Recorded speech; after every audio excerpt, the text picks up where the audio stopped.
On our skipper today, as it run a warm-up cycle, it randomly stops and it just faults out.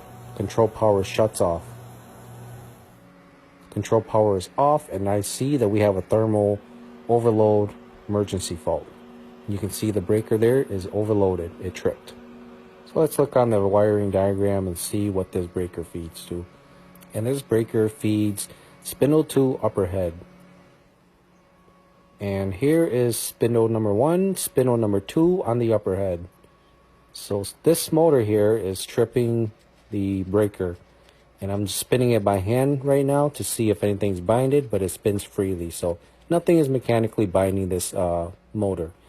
And since the breaker trips instantly, I am going to check for a short. So I did check each of the windings to ground, and they are not shorted to ground, so that we don't have a ground fault. And now I'm checking V1 to V2, and I have low resistance, which is good.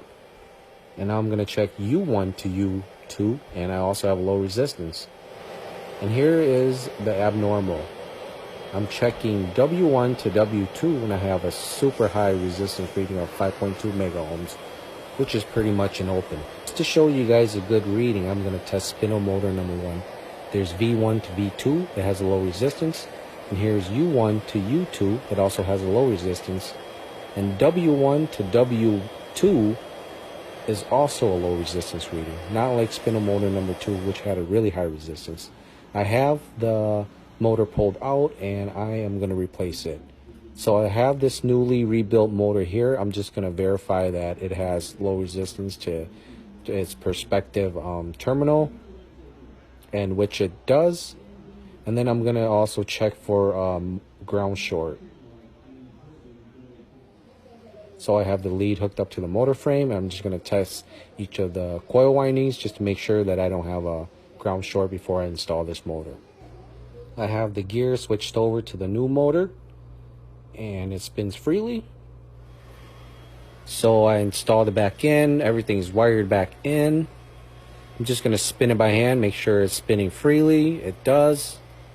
And now I'm going to reset the breaker. Breaker is reset, restore power to the machine, and here we run it again. And now it does not fault out. The control power stays on. It is running through a warm-up cycle right now. As we take a look here, we still have control power and no fault. I say this is a fix.